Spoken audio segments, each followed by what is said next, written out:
오늘 우리 계신 하나님의 말씀은 누가복음 2장 8절에서 20절 말씀입니다.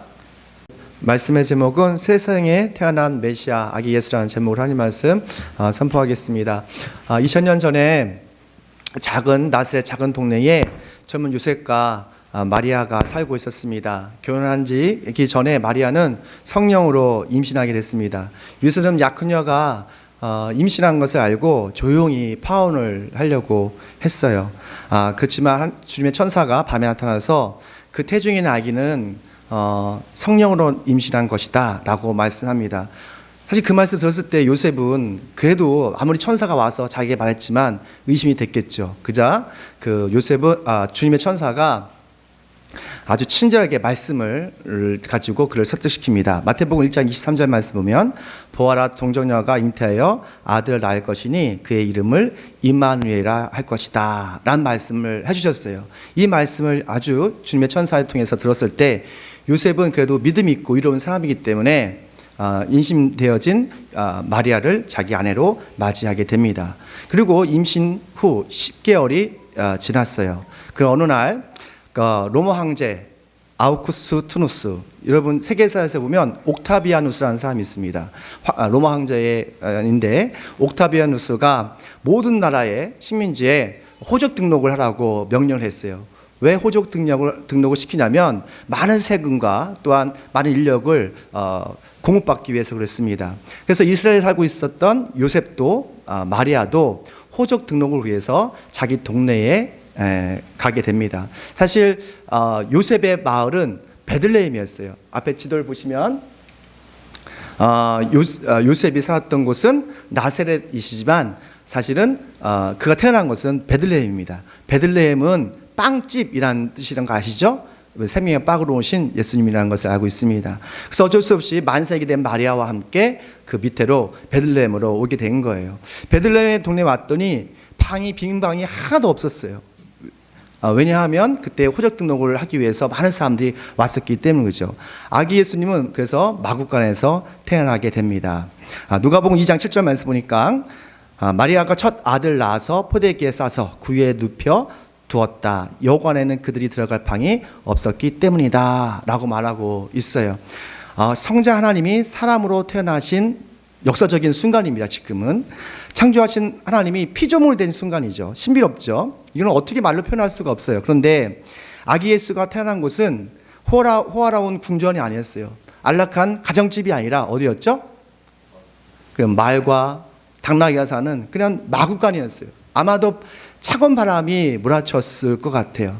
말과 당나귀가 사는 그 마구간에 태어나신 아기 예수 통해서 우리는 예수님의 겸손과 사람들의 이기심을 우리가 알 수가 있는 것이죠. 빌립보서 2장에 보면 예수님은 하나님이셨습니다. 그렇지만 하나님과 동등됨을 포기하시고 낮고 낮아지셔서 사람이 되시고 십자가에서 죽기까지 자신을 낮췄다고 성경은 말하고 있어요. 또한 만삭된 임산부가 해산해야 되는데도 불구하고 방 한 칸 내어주지 않는 사람들의 이기심을 볼 수가 있어요. 이 모습을 보면서 우리를 좀 비춰봤으면 좋겠어요. 정말 우리에게 예수님을 영접할 수 있는 그런 빈 공간이 있는지, 마음의 빈 공간이 있는지, 아직도 예수님을 밖에 내놓지 않았는지를 좀 볼 필요가 있습니다. 이렇게 세상이 이기심으로 가득 찬 세상에서에도 불구하고 사랑하는 하나님께서는 자신의 아들을 이 세상에 보내주셨어요. 그렇다면 주님이 이 영광스럽고 기쁜 소식을 누구에게 가장 먼저 알려주셨을까? 함께 읽습니다. 시작. 주님의 천사는 그렇죠. 목자들에게 알려주셨어요. 우리 8절 말씀 함께 읽을까요? 시작. 그 지역에 목자들이 밤에 들어서 지내며 그들의 양떼를 지키고 있었습니다. 밤새도록 양떼를 지키고 있었어요. 여러분 밤새 보셨습니까? 아마 너무너무 힘드실 거예요.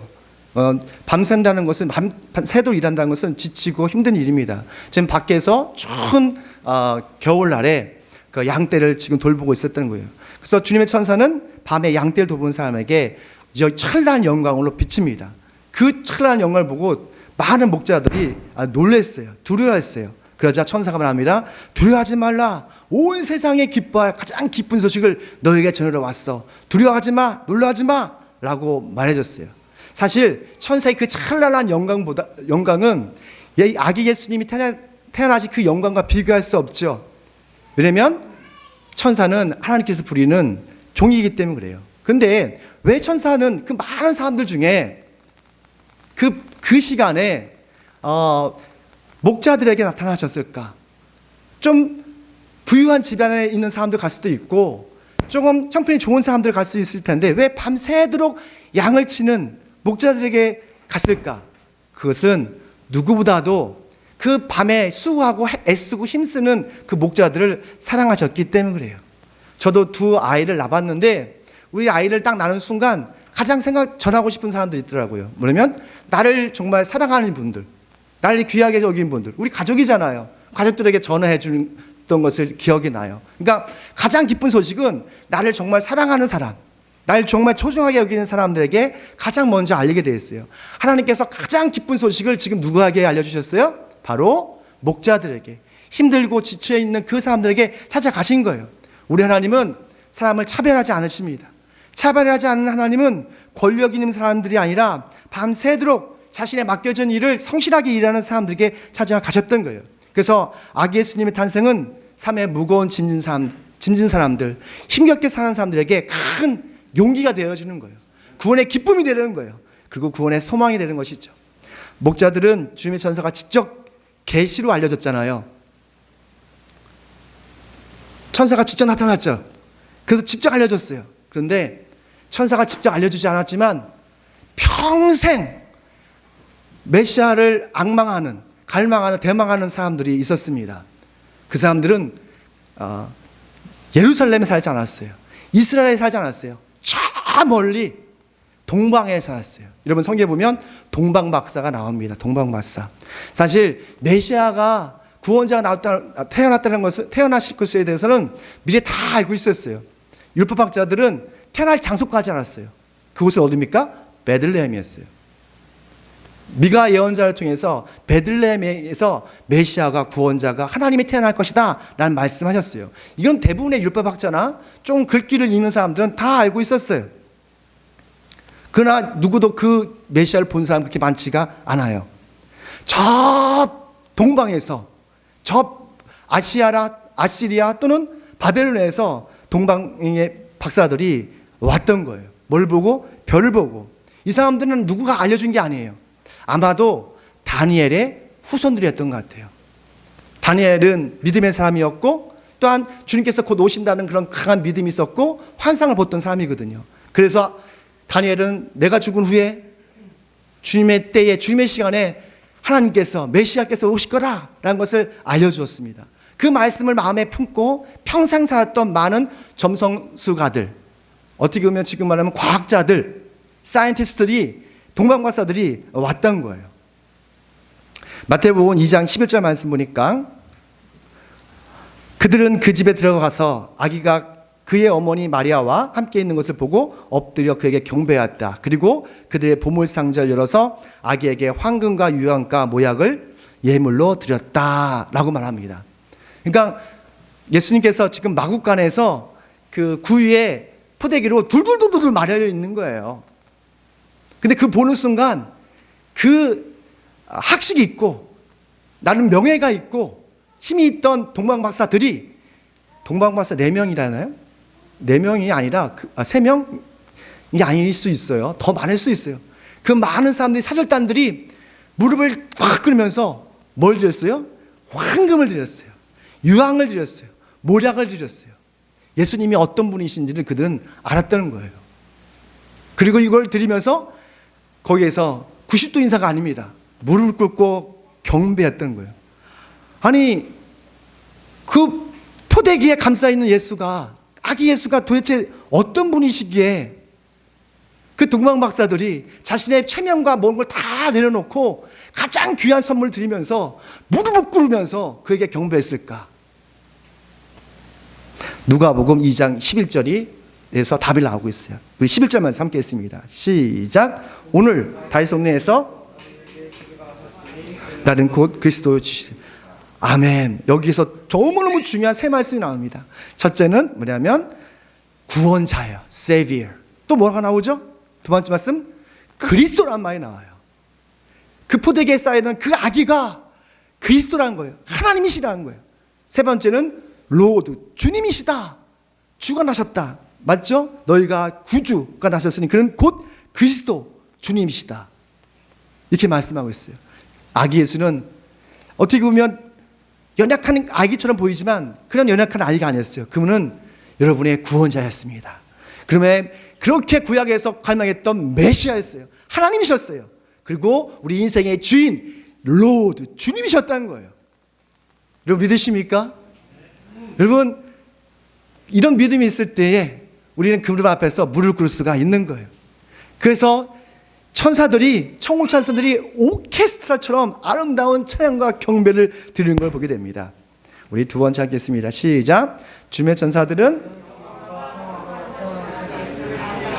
아멘. 우리 14절 말씀, 우리 암송하는 말씀이죠. 함께 읽습니다. 시작. 덧없이 높은 곳에서는 하나님께 영광이요, 땅에서는 주님께서 좋아하시는 사람들의 평화로다. 아멘. 그러니까 아기 예수님은 어떤 분이셨어요? 하나님께 영광이셨고, 또 우리에게는, 저와 여러분에게는 어떠했어요? 샬롬, 평화였어요. 우리 시편이 몇 편으로 되어 있죠? 150편이 되어 있어요. 많은 시들이 있습니다. 그 시를 보면 원망하는 시도 있고 고백적인 노래도 있고 찬양하는 노래도 있고 다양한 노래가 있습니다. 그런데 하나님께서 가장 기뻐하시는 것은 정말 저와 여러분이 하나님을 찬양하고 노래하는 거예요. 우리 샛별이 괜찮아요? 샛별이가 요새 기분 좋아서 막 소리치는 거예요. 하지만 천사들이 노래하는 소리는 그렇게 많이 들어보지 못하셨을 거예요. 여러분 천사의 소리 들어보셨습니까? 성경은 천사들의 소리가 나와요. 바로 오늘 지금 여러분 읽은 거예요. 지금 더없이 높은 곳에서 하나님께 영광이고 주님께서 기뻐하시는 사람들의 평화입니다. 이 가사가 사람의 노래가 아니라 누구의 노래예요? 천사가 부르는 노래예요. 노래 가사예요. 그럼 여기에는 깊은 영적 의미가 있는 거예요. 첫 번째는 아기 예수님은 하나님께 영광이었어요. 우리는 하나님께 영광 돌리는 삶을 살라고 말합니다. 그렇죠? 난 하나님께 영광스러운 삶을 살 거예요 라고 말하잖아요. 마구간에 포대기로 둘둘 말려있는 이 아기는 가여운 아이가 아니라 하나님 자신이었어요. 하나님 자신이었다고요. 요한복음 1장 14절 말씀, 그 말씀이 육신이 되어 우리 가운데 사셨다. 그 말씀이 육신이 되어 우리 가운데 사셨다. 우리는 그 영광을 보았다. 그것은 아버지께서 주신 외아들의 영광이었다. 그는 은혜와 진리가 충만하였다. 우리 앞에 있는 작은 선물이 있습니다. 이 선물을 받아도 우리는 기뻐하겠죠? 그러나 하나님께서 여러분이 주신 최고의 선물은 누구예요? 바로 예수 그리스도세요. 왜냐하면 예수 그리스도는 하나님 자신이거든요. 자기 자신을 우리에게 주신 거예요. 아기 예수를 통해서. 그래서 아기 예수를 본 사람들은 누굴 본 거예요? 하나님을 본 거예요. 빌립이 그러잖아요. 하나님을 보여주세요. 도대체 하나님 어디 계신 거예요? 예수님이 날 본 사람이 하나님을 본 거야. 아버지를 본 거야. 너 아직도 모르겠니? 2000년 전에 하나님은 이 땅에 오신 거예요. 아기 예수를 통해서. 또한 아기 예수를 부르심을 받은 사람들에게는 샬롬, 평화가 있습니다. 여러분 악한 마귀 있죠? 천사도 있죠? 여러분 믿으십니까?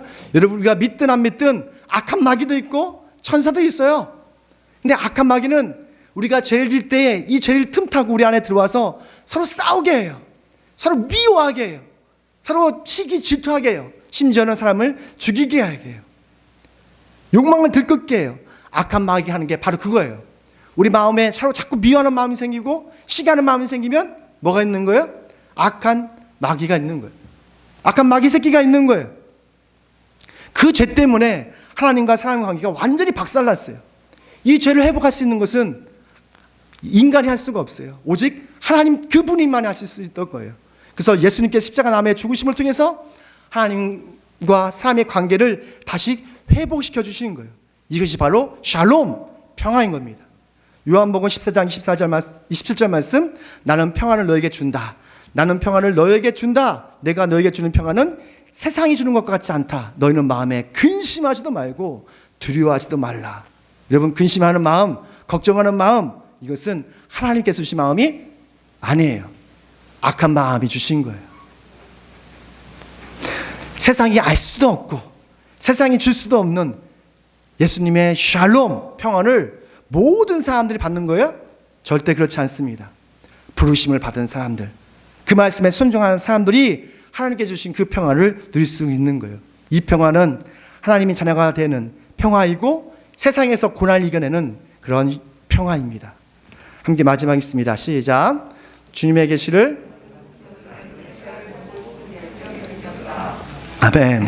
주님의 부르심을 받고 하나님의 계시를 받은 사람들은 그 메시아를 보고 싶은 열정이 생겨요. 열망이 생기는 거예요. 우리 15절 말씀 잘 보시면 함께 읽습니다. 시작. 천사들이 목자들에게서 떠난 하늘로 올라간 뒤에 목자들이 서로 말했다. 베들레헴으로 가서 주님께서 우리에게 알려주신 바 일어난 일을 그 일을 봅시다 라고 합니다. 여러분, 참 믿음의 사람은 맹목적으로 주장하는 사람들이 아닙니다. 우리가 믿습니까? 이게 아니에요. 진짜 믿음의 사람들은 진리의 기초에서 믿는 사람들이에요. 진리의 기초에서 확신을 갖는 사람들이에요. 우리가 믿는 하나님이 진짜 하나님입니까? 여러분 생각해 보셔야 돼요. 내가 혹시 가짜 하나님을 믿고 있는 것이 아닌가 확인해 봐야 돼요. 목자들은 천세의 계시를 받았습니다.